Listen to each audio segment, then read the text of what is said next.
Gimana caranya aku memilih jurusan yang memang aku inginkan ketika aku kuliah dulu? Hopefully ini bisa membantu kamu yang lagi bingung ngambil jurusannya yang sesuai dengan keinginan kamu tuh apa. So, hi, perkenalkan aku Kori. Aku adalah freelancer interior design yang sudah beranjak dari tahun 2020 punya brand sendiri yaitu Esco Interior. Dan di sini aku mau nge-share ke kamu gimana caranya aku waktu itu memilih jurusan yang memang sesuai dengan keinginanku. Walaupun di awal itu bukan sesuatu hal yang aku inginkan, tapi ada ketertarikan ketika aku memilih jurusan ini. So, ini beberapa hal yang mungkin bisa kamu renungkan untuk diri kamu atau bahkan bisa kamu obrolin juga dengan kedua orang tua. Yang pertama, jangan ikut-ikutan orang, baik itu teman ataupun saudara-saudara kamu. Karena kita nggak tahu backstory-nya itu seperti apa. Aku waktu zaman SMA, aku kenapa bingung milih kuliah itu karena aku ngikutin temen. Temen mau ngambil kedokteran, aku kayak keinginan pengen kedokteran.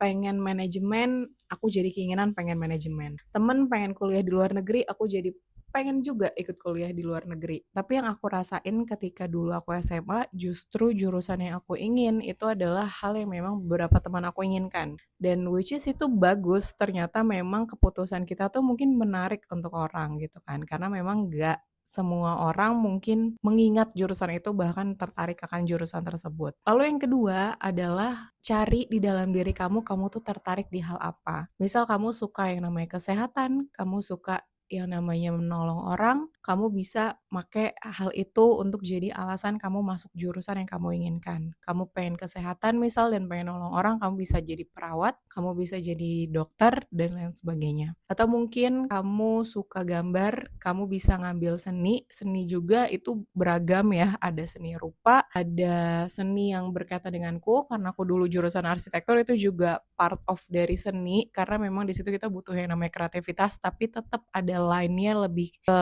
ada strukturalnya juga gitu loh. Jadi seninya itu yang memang ada kalkulasi tentang matematikanya sedikit. Pastiin kamu nanya nih ke diri kamu, passion kamu apa, dan prospek kerjanya tuh dalam arti kamu sanggup nggak nih ada di situasi itu gitu. Karena kita tahu ya yang namanya pekerjaan di awal-awal itu nggak mungkin melulu kita langsung dapat pendapatan yang besar.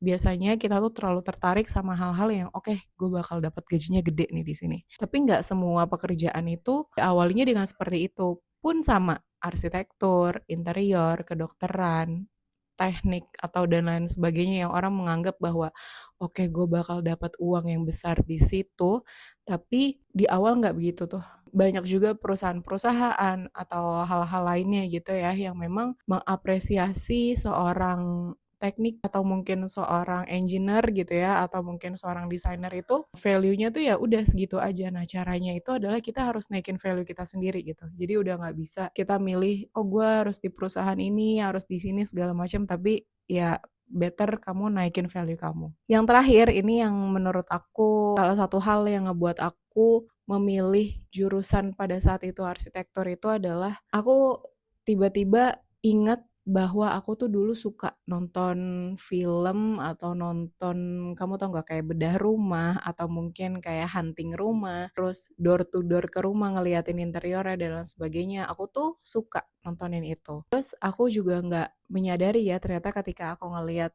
galeri handphoneku di beberapa tahun lalu ketika aku SMA, aku tuh suka nge-save rumah-rumah yang aku tuh suka gitu. Dari situ akhirnya tanpa aku sadarin ternyata pikiran itulah yang mengarahkan aku untuk ngambil jurusan arsitektur. Walaupun mungkin pekerjaannya pun sekarang aku nggak ke arsitektural banget, lebih ke interior, tapi memang itu part of dari arsitektur gitu. Jadi mudah-mudahan ini bisa membuka pikiran kamu kalau kamu lagi bingung ngambil jurusan yang tepat untuk kamu apa. Karena sebenarnya nggak sedikit orang yang memang melakukan sesuatu itu ketika jurusannya A, tapi pekerjaannya tuh nanti nggak sama dengan jurusan yang diambil itu tuh banyak banget. Aku selalu memastikan at least hal itu bisa ngasih kamu value untuk diri kamu lah gitu. Di kuliah itu kan basicnya sebenarnya kita belajar, karena prakteknya itu semua ada di luar kuliah. mau itu kamu lagi kuliah lapangan, kamu lagi kerja, itu semuanya tuh adanya di situ. Nah, kuliah ini kalau menurutku adalah sebagai first step-nya kamu untuk mengenal hal yang kamu tertarikin itu nanti untuk di dunia kerjanya atau di dunia nyatanya. Dan makna dari kuliah itu sendiri adalah belajar untuk profesional, belajar untuk bertanggung jawab atas pilihan yang kamu